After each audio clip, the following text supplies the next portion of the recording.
wanita biasa. Tok tok tok. Saa, kamu di mana Saa? Saa, Saa kamu di mana? Ceklek ceklek. Tok tok tok. Saa, keluar Saa, Saa keluar. Ceklek ceklek. Alisa mengerjapkan matanya, ia sangat kaget pintu kamar tamu diketuk berkali-kali oleh Zaka. Untung saja pintu kamar sudah dikunci oleh Alisa, otomatis Zaka tidak bisa masuk ke dalam kamar tersebut. Untuk sementara Alisa akan berdiam diri terlebih dahulu di kamar tamu sampai kemarahan Zaka meredam dan mood Alisa kembali membaik. Alisa sangat heran dengan perubahan sikap Zaka selama 2 hari ini. Zaka yang biasanya menjadi suami yang penyayang dan bertutur kata lembut, mendadak bersikap aneh, berkata kasar dan menunjukkan tidak suka dengan semua yang Alisa lakukan. Alisa akan mencoba bersabar, jika kemarahan Zaka adalah karena faktor dari pekerjaan, itu artinya Zaka harus diberi waktu luang agar tidak merasa diganggu. Ya Allah, kok haus banget ya? Duh, aku terpaksa keluar kamar ini. Gumam Alisa.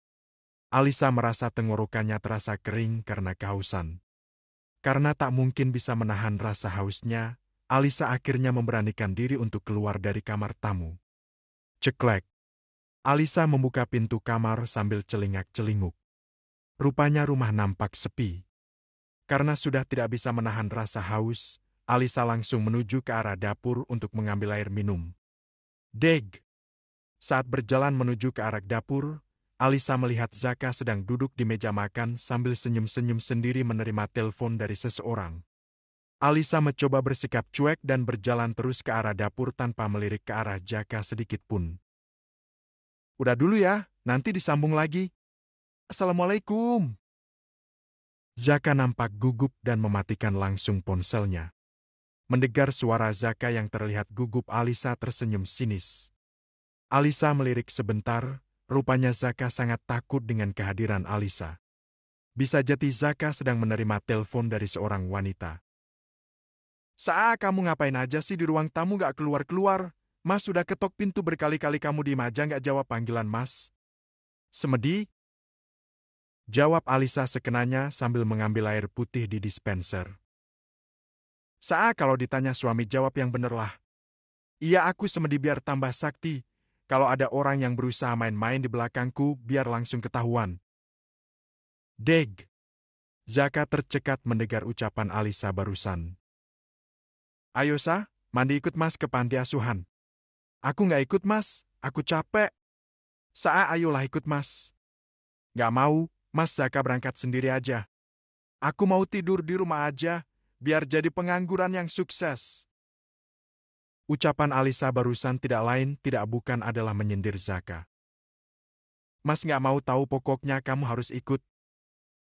Kalau kamu nggak ikut ke panti asuhan sore ini, Mas nggak akan bolehin lagi kamu ikut ke toko, pergi ke ruko dan pergi ke kandang. Mas akan kurung kamu di kamar dan panggil Mbok Darmi lagi untuk ngurus semua yang ada di rumah ini. Ancam Zaka. Alisa mendegus kesal mendengar ancaman Zaka. Ancaman Zaka memang tidak main-main. Dengan terpaksa Alisa mau ikut ke panti asuhan menemani Zaka. Alisa berdandan cantik memakai kaftan dengan motif salur berwarna biru muda lalu dipadukan dengan jilbab senada. Tak lupa untuk menambah kecantikannya, Alisa memakai gelang emas sisik naga yang dibelikan oleh Zaka. Alisa melirik ke arah Zaka yang sedang berada di depan kaca. Rupanya Zaka baru saja mencukur rambutnya. Alisa segera mengedarkan pandangannya takut jika ketahuan Zaka sedang sibuk mengamatinya. Udah siap, Sa? Udah, nanti aku nunggu di luar aja. Mas Zaka, jangan lama-lama urusannya. Aku lagi males ngomong sama orang. Gak bisa, kamu harus ikut Mas ke dalam. Kak, ngapain sih ikut ke dalam? Ya temenin Mas lah. Ya kan bisa sendiri, Ti. Pokoknya aku gak mau ikut masuk ke dalam, titik. Kalau gak mau ikut Mas ke dalam, gak tak bolehin ke kandang sama ke ruko lagi. Apa-apaan sih? Nyebelin banget deh. Alisa refleks melempar skincare miliknya ke arah Zaka hingga tutupnya pecah. Zaka hanya diam, ia langsung mengambil skincare tersebut dan dikembalikan ke meja rias. Udah marahnya? Mau lempar apa lagi? Alisa mendegus kesal meninggalkan Zaka. Alisa mengambil ponsel lalu dimasukkan ke dalam tas miliknya. Saat di perjalanan Alisa tak mengeluarkan sepatah kata apapun. Hatinya sangat dongkol sedongkol-dongkolnya. Ia masih ingat saat Zaka berkata kasar kepadanya.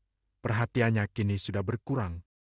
Belum lagi kemarin ada suara wanita di seberang telepon dan yang lebih parah lagi Zaka sudah berani menerima telepon dari lawan jenisnya. Di mana hati nurani Zaka?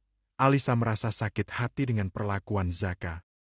Namun bukan Alisa namanya jika menampakkan kelemahannya.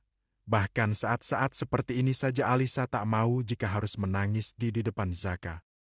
20 menit perjalanan mobil Zaka telah sampai di panti asuhan kasih bunda. Ambilin minyak rambut di dashboard, Sa. Alisa tak mengiyakan. Mulutnya masih terkunci namun tangannya bergerak mengambilkan sesuatu yang diminta oleh Zaka. Alisa melirik tajam ke arah samping. Zaka merapikan rambutnya yang agak kusut agar terlihat lebih rapi lagi. Mas sudah kelihatan ganteng belum, Sa? Alisa tak menjawab. Ia langsung membuka pintu mobil dan turun. Brek. Ayo saya masuk. Wajahnya jangan ditekuk kayak gitu. Tambah jelek malahan nanti. Hi awas ya kalau sampai ketahuan selingkuh. Tak bejek-bejek kamu Zaka. Sekalian selingkuhanmu tak jambak rambutnya. Batin Alisa tersungut-sungut. Alisa berjalan di belakang Zaka. Kali ini Alisa sangat malas sekali jika harus berjalan dengan orang yang menyebalkan seperti Zaka. Saya jalannya bisa agak cepetan gak sih? Lambat banget jadi cewek. Enggak. Jawab Alisa ketus. Alisa bertambah kesal. Sungguh rasanya ingin menangis. Hatinya sangat sakit. Kenapa Zaka sangat tega memperlakukan dirinya serendah itu? Alisa heran. Kenapa Zaka tidak masuk ke ruangan pengasuh terlebih dahulu? Zaka malah langsung menyelonong menuju ke ruang tengah. Saat akan masuk ke ruang tengah Alisa heran. Tumben sekali pintu ruang tengah ditutup. Apa Zaka anak-anak sedang tidak bermain di sana? Ak! Alisa bodoh amat. Ia memilih diam dan tak mau bertanya kepada orang yang menyebalkan di depannya. Tok tok tok. Assalamualaikum. Zaka membuka pintu ruangan tersebut. Ceklek. Duarar. Mabruk alfa mabruk alaika mabruk. Mabruk alfa mabruk yom miladik mabruk. Mabruk alfa mabruk alaika mabruk. Mabruk alfa mabruk yom miladik mabruk. Selamat hari milad. Semoga dapat rahmat. Selamat hari milad. Semoga dapat rahmat. Dari Allah Wahad. Hingga hidup selamat. Alisa duduk bersimpuh, ia menangis sambil menutupi wajahnya. Hari ini adalah milad Alisa yang ke-26 tahun. Zaka memeluk istrinya sambil membawa buket bunga besar berisi 5 keping antam 10 gram yang sudah dipesan khusus di hari milad Alisa. Sayang maafin mas ya, barakallah fi umrik zaujati. Zaka mengusap air mata istrinya lalu memberikan buket tersebut kepada Alisa. Alisa sangat malu menangis di depan para pengasuh dan anak-anak di sana. Di sana juga hadir beberapa pengurus pondok Nisa yang sengaja diundang oleh Zaka. Nada, Aisyah, Faisal, Fadhil, Ilham juga turut hadir di sana merayakan hari milad Alisa. Ayo sayang berdiri. Kita tiup lilin sama potong kuenya. Alisa berjalan ke depan bersama Zaka mendekati meja kecil yang sudah terdapat kue tart besar di sana. Alisa tersenyum melihat kue tart yang telah dipersiapkan oleh Zaka untuknya. Kue tart dengan warna biru putih terdapat gambar Frozen Elsa di atasnya. Kue tart tersebut sangat cantik di bagian depan terdapat tulisan Barakallah fi umrik Princess Alisa. Setelah mematikan lilin, Alisa memotong kue. Potongan pertama sudah dipastikan untuk suaminya yang super duper menyebalkan yang berdiri di sebelahnya. Makasih ya mas. Sama-sama sayang. Semua yang ada di ruangan tersebut bertepuk tangan. Suara riuh anak-anak kecil sudah mulai bersautan, sambil mengantri dipotongkan kue oleh Alisa. Semua anak-anak kecil di sana dibagi satu tas kecil berisikan snack dan susu yang sudah disediakan oleh Zaka untuk acara tersebut. Tak hanya itu saja, Zaka juga sudah menyiapkan 2 kontainer mainan untuk dibagikan kepada anak-anak kecil yang ada di sana. Kang Zaka, kami mau izin pamit pulang ya. Terima kasih sudah diundang di acara miladnya Mbak Alisa. Ucap Farida mewakili pengurus izin undur diri di acara tersebut. Enggak Mbak Farida, terima kasih juga untuk mbak-mbak semua yang turut hadir. Mohon maaf jika banyak kurangnya ya Mbak. Enggak Kang Sami. Semua pengurus pun pulang. Kini tinggal Fadhil, Ilham, Faisal, Nada, Aisyah dan satu orang wanita yang belum Alisa kenal. Wanita tersebut duduk di sebelah Nada dan Fasial. Mbaknya pulang bareng Kang Fadil Sam Kang Ilham ti? Tanya Alisa kepada wanita tersebut. Yang, ini adiknya Mas Jafran saudaranya Mas Jaka sama Mas Faisal. Ya Allah maaf. Namanya siapa Mak? Ucap Alisa sambil mendekati wanita tersebut. Agis Mbak Alisa hehe. Alisa bersalaman lalu memeluk saudaranya itu. Anak ini yang membantu Mas menyiapkan acara ini semua yang. Lo apa ya? Bener Tidik Agis? Tanya Alisa memastikan kembali. Enggak Mbak Alisa? Alisa mengangguk. Sayang ingat suara cewek yang panggil Mas Zaka waktu kemarin Mas telepon endak? Oh iya aku ingat. Ya ini dia pelakunya, hehehe. Dik Agis kok nakal sama Mbak Ti? Masak Mbak Alisa di prank. Alisa mencubit pipi gemas saudaranya itu. Agis 20% Mbak, 80%-nya Mas Jaka. Agis nurut aja sama Mas Jaka. Maaf ya Mbak.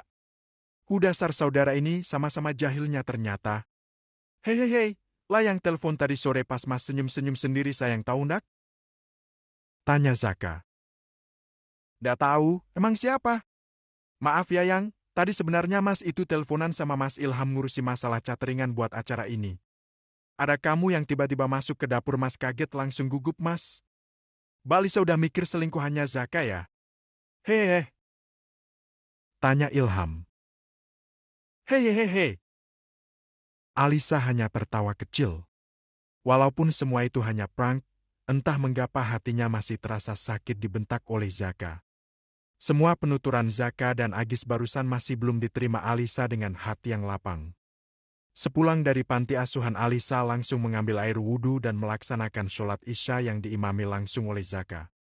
Setelah melaksanakan kewajibannya tak lupa Alisa menyempatkan mengaji walau hanya beberapa lembar. Shodaqallahul Adzim. Setelah menaruh mukena Alisa menaiki ranjang tidur. Alisa masih merasa malas berbicara dengan Zaka. Maka dari itu ia tidur dengan posisi membelakangi Zaka. Sayang? Zaka berbicara lirih dan menepuk pundak Alisa. Kenapa Mas? Maafin Mas ya udah berkata kasar sama kamu. Kalau itu sudah membuat Mas Zaka merasa berhasil dengan kejutan ini aku bisa apa? Deg. Zaka merasa Alisa sangat marah kepadanya. Mungkin kata maaf Mas tidak bisa mengobati luka kamu sayang, karena Mas tahu kamu sangat sakit hati dengan perkataan Mas 2 hari ini. Cukup aku saja wanita yang dijadikan permainan ini Mas. Jangan pernah melakukan permainan konyol seperti ini untuk orang lain. Karena hati semua orang itu tidak akan sama. Sayang maafin Mas ya. Sebelum Mas Zaka minta maaf, aku sudah memaafkan. Tapi aku tidak tahu Mas sampai kapan aku akan percaya lagi dengan omongan Mas Zaka. Hatiku sudah terlanjur sakit. Mohon maaf Mas, beri aku waktu untuk menyembuhkannya. Suara tagisan Alisa mulai terdengar. Tak terasa air mata Zaka juga mulai terjatuh. Niat hati ingin membuat kejutan namun sayang yang ada Alisa malah sakit hati dengan perlakuannya.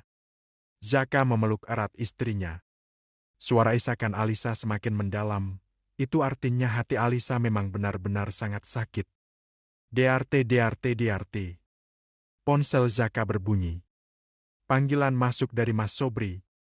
Sebelum menerima telepon Zaka mengusap air matanya terlebih dahulu. Halo Mas, Assalamualaikum.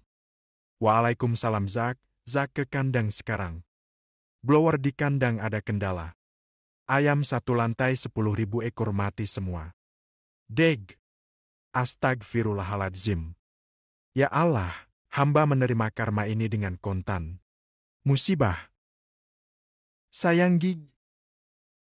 Jaka menangis kuat memeluk istrinya. Ia merasa